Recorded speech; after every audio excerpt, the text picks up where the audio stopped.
거창한 거 필요 없고 아이가 즐거워하고 엄마도 즐겁고 행복감을 느끼고, 그러니까 재료에 대한 부담감이 없어야 돼요. 영원놀이, 재활용놀이, 소소한 일상놀이 이런 것들을 많이 하거든요.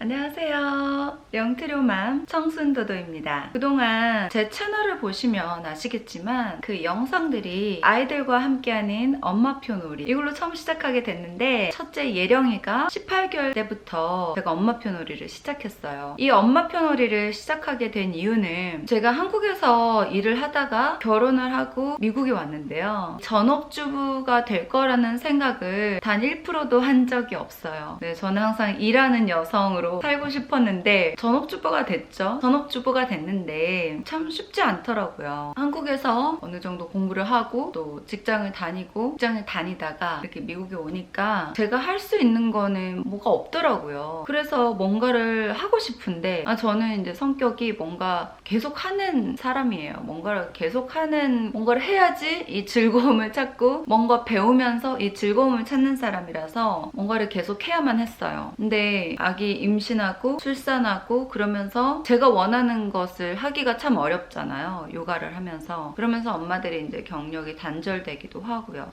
그런데 제가 이제 생각난 게, 저의 이제 전공을 살려서 우리 예령이랑 시간을 보내면 좋겠다라는 생각을 했습니다. 그리고 마침 또 둘째 임신을 하고 있을 때였어요. 그래서 그때 둘째 임신 3개월, 4개월쯤 됐던 것 같아요. 그때부터 예령이랑 엄마표 놀이라는 것을 시작하게 됩니다. 시작하기 전에 진짜 시간이 걸렸어요. 어떻게 할까? 그 전에 한국을 갔다 왔기 때문에 한국에서 영유아 교수학습 방법 그 책까지 사왔었어요. 제가 어쨌든 유아교육 전공은 아니기 때문에 뭔가 이제 소스가 필요했거든요. 그래서 그 책까지 사서 와서 공부도 하고 다른 엄마들은 어떻게 하는지 검색도 해보고 막 그런 시간을 가졌어요. 그런 시간을 한 두세 달 정도 가진 것 같아요. 꽤 오래 걸렸죠. 그런데 계속 뭔가 그렇게 검색만 하고 계속 보다 보니까 시작을 못하는 거예요. 너무 거창하게 한 게 막 교수학습 지도안까지 짜서 막 그렇게 하려고 했거든요. 어느 날 갑자기 예령이랑 이렇게 모양책, 조그만 거 있잖아요. 그런 모양책을 같이 보다가 예령이랑 같이 크레파스를 붙들고 동그라미 이렇게 하면서 그림을 그렸죠. 동그라미를 그렸어요. 그런데 예령이가 되게 좋아하는 거예요. 되게 재밌어하는 거예요. 이거 했는데 재밌어한다고? 저는 깜짝 놀랐어요. 이게 재밌어? 그게 저의 첫 번째 엄마표 놀이가 됐어요. 어떻게 보면 되게 심플하고 별거 아닌 것 같은데요. 예령이가 좋아하더라고요. 우리 아이가 좋아하는 것부터 시작하시면 될 것 같습니다.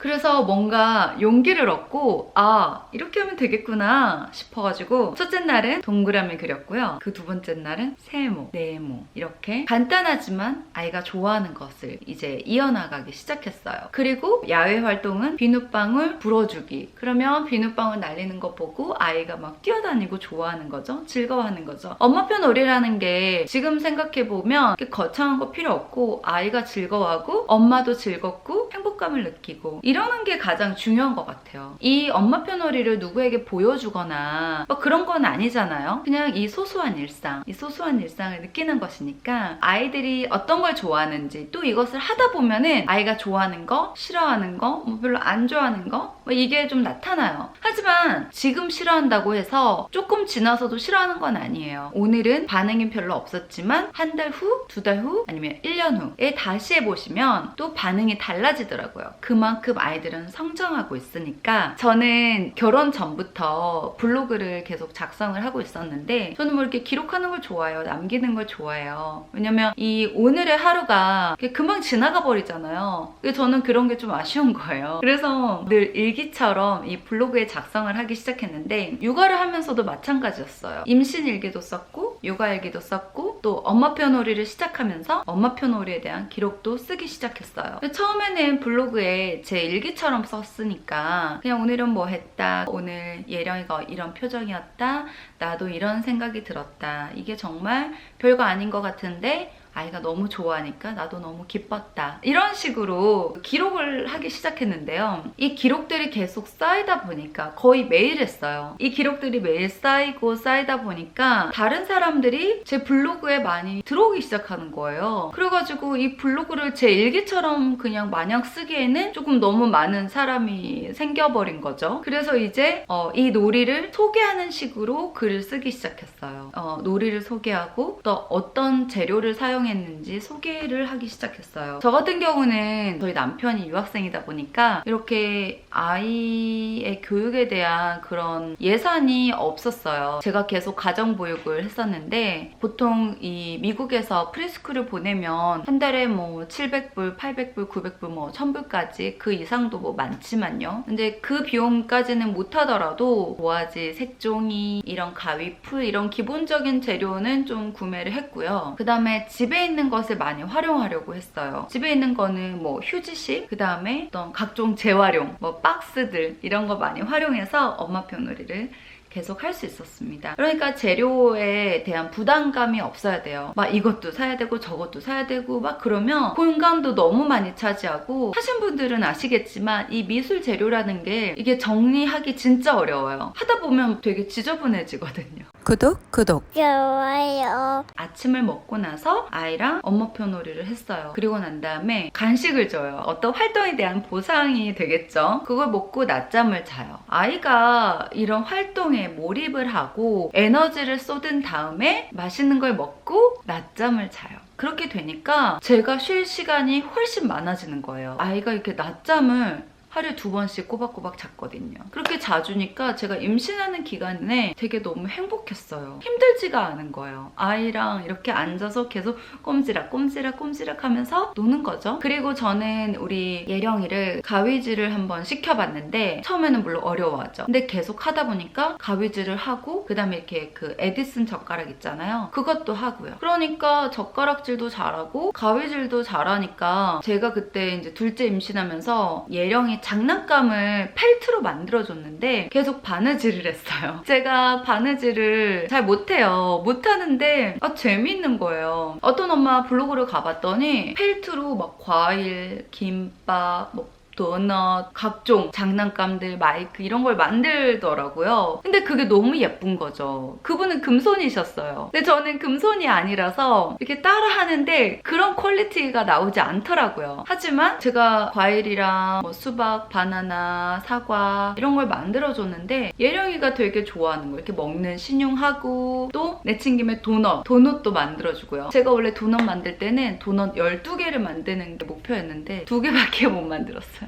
도넛은 막 그 위에 이렇게 뭐 뿌리는 거 있잖아요. 그것을 비주로 하나씩 이렇게 하는데 이거 정말 노가다더라고요. 이렇게 제가 뭔가 이렇게 장난감을 만들고 있을 때 옆에서 예령이가 가위질을 하고 종이를 자르기 시작하는 거예요. 종이를 계속 자르고 있었어요. 근데 그 종이 자르는 게 뭐 별건가요? 근데 별거 아닌데 아이는 이 자르는 활동이 너무 재밌는 거죠. 그래서 예령이는 옆에서 가위질을 하고 저는 계속 바느질을 하면서 펠트 장난감을 만들고, 그런 시간을 계속 보냈어요. 가위질을 하면 아이 소근육이 발달되잖아요. 그러니까 그것도 좋고, 저는 또 애 장난감을 그 시간에 만들어서 예령이한테 주고, 또 예령이는 그걸 보고 재밌어하고 좋아하고 역할놀이를 하고 이러는 시간을 보내니까 둘째 임신 그 기간이 그냥 휙 가더라고요. 산후조리를 하고 한 3개월 정도는 쉬었다가 엄마표 놀이를 해야지 했는데 애가 심심해하는 게 보이잖아요. 그래서 출산하고 한 달 후부터 다시 시작하게 됐어요. 이제 2명이 돼서 참 시간 맞추기가 어렵더라고요. 먼저 둘째를 빨리 수유를 한 다음에 빨리 재우는 거예요. 재우고 아이가 자는 시간에 우리 예령이랑 시간을 보냈어요. 둘째 성령이는 되게 잘 먹는 애라서 제가 모유수유를 했는데, 모유수유 하면은 되게 잘 먹어요. 꿀떡꿀떡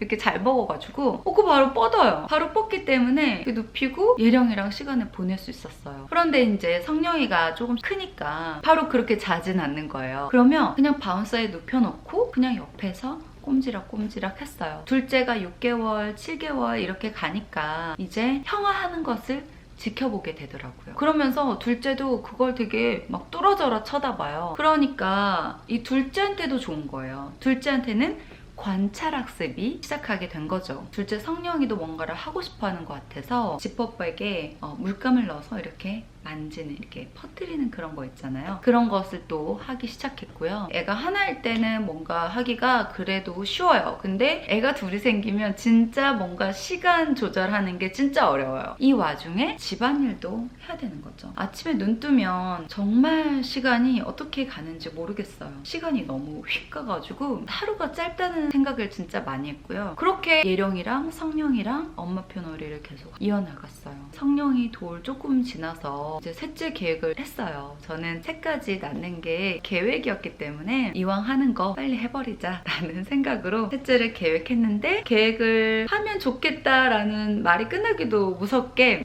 셋째가 생겼고 사실 이 셋째 임신 기간이 정말 만만치 않았어요. 셋째 임신하고 애 둘을 본다는 건 진짜 힘들었어요. 근데 또 첫째 때는 입덧이 없었는데 둘째 때 조금 있고 셋째 때 제일 입덧이 심했거든요. 입덧이 있다고 해서 그냥 누워있을 수가 없는 거예요. 애 둘을 봐야 되는 상황이잖아요. 근데 진짜 입덧이 심해가지고 너무 힘들었는데 애 밥 차려주는 게 너무 힘든 거예요. 하지만 어쩔 수 없죠. 애 둘은 저 아니면은 어떻게 할 수가 없으니까 입덧을 하는 기간에도 엄마표 놀이를 안 한 건 아니에요. 계속 했어요. 저는 지금까지 이제 5월달이면 엄마표 놀이 한 지 5년이 돼요. 지금 이제 4년 반이 지났는데 거의 매일 했고요. 그러면서 이 기간 동안에 이 네이버 메인에 제 엄마표 놀이가 소개가 됐어요. 그러면서 또 유입자가 엄청 또 생기고 또 제가 인스타그램 놀이 계정을 또 따로 만들어가지고 거기에 대해서 놀이를 공유하기 시작하게 됐습니다. 어떻게 보면 셋째 임신하면서 더 바빠졌어요. 이렇게 하는 게 참 되게 바빴는데 제가 이걸 멈추지 못한 이유가 있어요. 맨 처음 시작할 때 도움을 많이 받은 그 블로거들이 있거든요. 그 블로거들에 대해서 너무 감사했어요. 이렇게 올려주시니까 제가 그걸 따라할 수 있게 됐잖아요. 제가 그런 블로거가 된 거죠. 그러다 보니까 이걸 쉬지 못하겠는 거예요. 왜냐면 제가 처음에 엄마표 놀이를 시작할 때 저 같은 사람이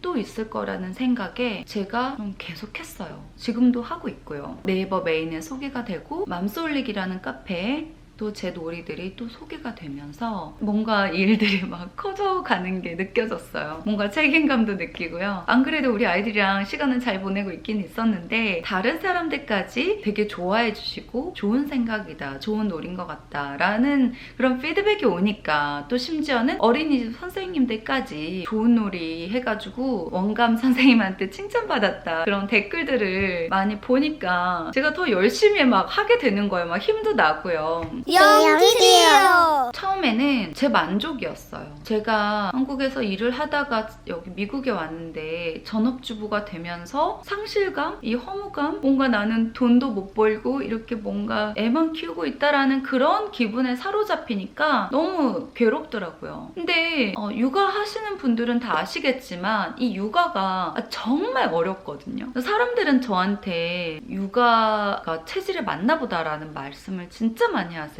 근데 저 육아 체질이 안 맞거든요. 체질은 일하거나 공부하거나 이게 저는 재밌는데 육아라는 거는 한 미성숙한 인간을 성숙한 인간으로 사회에 적응할 수 있도록 사회에 내보낼 수 있도록 이렇게 만드는 과정이잖아. 또 연장해서 교육까지. 근데 이거는 진짜 어려운 일 같아요. 그렇지만 뭔가 책임감, 사명감, 또 우리 아이니까 사랑으로 육아를 하고 있는 거죠. 엄마표 놀이도 마찬가지고요. 두 번째는 아이가 너무 즐거워하니까 아이가 좋아하니까 계속 또 하게 됐어요. 이게 중요한 것 같아요. 엄마가 이 활동을 통해서 이 만족감을 느끼는 것 뭔가 하고 있다는 생각이 들어가지고 물론 육아가 되게 중요하고 훌륭한 일이고 그렇지만 이 엄마가 아니고 내 자신의 일을 생각을 했을 때 저는 교육 쪽으로 일을 하고 왔기 때문에 교육에 대해서 관심이 많거든요. 그렇기 때문에 이 일을 좀 우리 아이랑 연관을 시켜서 시작하게 된 거죠. 그리고 제가 계속 생각했던 것은 엄마나 아빠가 뭔가 가르쳐줄 때 문제가 생길 수 있는 게 많거든요. 왜 남편이 아내 운전을 가르쳐줄 때 많이 싸우잖아요. 그런 것처럼 이 엄마가 아이를 뭔가 교육시키고 뭔가 한다는 건 참 어려운 일이에요. 그래서 제가 생각한 건 남의 애를 키운다, 교육시킨다라는 생각을 했어요. 우리 애가 아니고 남의 애다. 내가 이 시간은 내 엄마가 아니고 선생님이 된다라는 생각을 했어요. 그렇게 하니까요 부담이 적어요. 우리 애는 뭔가 더 막 해주고 싶고 막 해야 될 것 같은데 남의 애는 뭔가 좀 더 허용하는 마음이 커져요. 이 정도였으면 오 되게 잘했다. 스트레스가 없어요. 그냥 나도 재밌는 거예요. 그리고 어쩔 때는 아이랑 하려고 했던 그런 활동을 같이 하면서 제가 더 빠져드는 때가 있어요. 막 색칠을 하는데 너무 재밌는 거예요. 내가 이쪽에 소질이 있었나? 이런 건 아니고 저는 미술놀이를 많이 했지만 미술 쪽에 소질이 없어요. 막 사람들이 저한테 금손이라 그러는데 저는 그렇게 생각한 적이 단 한 번도 없어요. 만든 결과물이 허접한데 아이가 좋아하니까 너무 감사하지 않나요? 엄마가 잘 못 만들었는데 너무 좋아하니까 감사하는 마음이 막 별로 생기는 거예요. 이런 과정을 통해서 이렇게 엄마표 놀이를 했는데 이제 또 셋째를 출산하고 이유가 또 쉽지 않은 거예요. 이제 애가 셋이 된 거예요. 근데 둘째 때는 한 달 이후부터 시작을 했는데 셋째 때는 2주, 애 낳고 2주 후부터 엄마표 놀이를 시작했어요. 그때 했던 것은 베이킹소다에 물감 이렇게 아이들이 뿌리고 식초 뿌리는 거. 그러면 이제 보글보글 거품이 올라오잖아요. 그런 거부터 시작했어요. 출산 이후라서 뭔가 많이 준비를 못하니까 집에 있는 것들로 할 수 있는 거. 휴지심 애들한테 주고 휴지심 자르기, 휴지심으로 미용놀이 하는 거, 미용실 놀이 하는 거. 그리고 이제 셋째는 오빠들이 하는 걸 계속 보기 때문에 뭔가 다 빠르는 거예요. 하령이는 진짜 다 빨랐어요. 가위질도 그렇고, 그러니 가위질 하니까 젓가락질도 빠르고 옆에서 뭐 다 묻히고 물감놀이 하고. 저는 아이들이 이렇게 물감 묻히고 하는 것에 대한 두려움은 없었거든요. 물감이 다 지워지는 거고. 또 좋았던 거는 예령이가 어릴 때부터 계속 앉아서 하는 그런 습관들을 기르다 보니까 성령이도 그렇고 하령이도 계속 뭔가 앉아서 하게 했어요. 저는 간식 먹을 때도 꼭 앉아서, 무슨 굳이 의자가 아니더라도 바닥에라도 앉아야 돼요.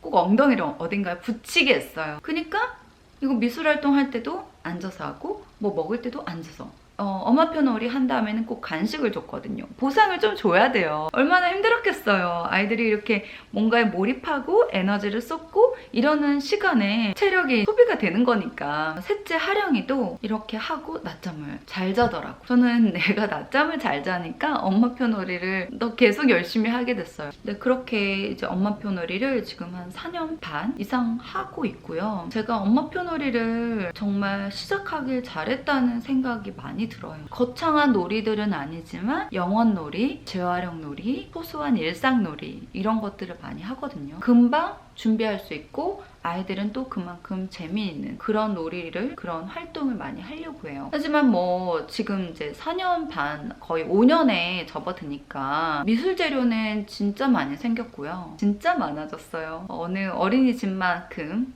좀 있는 것 같아요. 엄마표 놀이를 하면서 다른 엄마들과 플레이데이, 이렇게 공동 육아를 할 때 제가 늘 만들게 하는 거를 준비해 갔어요. 이렇게 함께 시간을 보냈던 것 같아요. 많은 분들이 엄마표 놀이에 대해서 어떻게 시작했는지, 어떻게 하고 있는지 많이 궁금해 하셨어요. 그래서 제가 이 영상을 한번 남기게 됐고요. 또 이 영상을 보시고 또 궁금한 점 있으면 댓글로 남겨주세요. 그러면 댓글로 우리가 또 얘기를 하고, 이 댓글 안에서 또 질문 있으면 또 제가 다음 영상을 한번 준비해 보도록 하겠습니다. 감사합니다. 구독.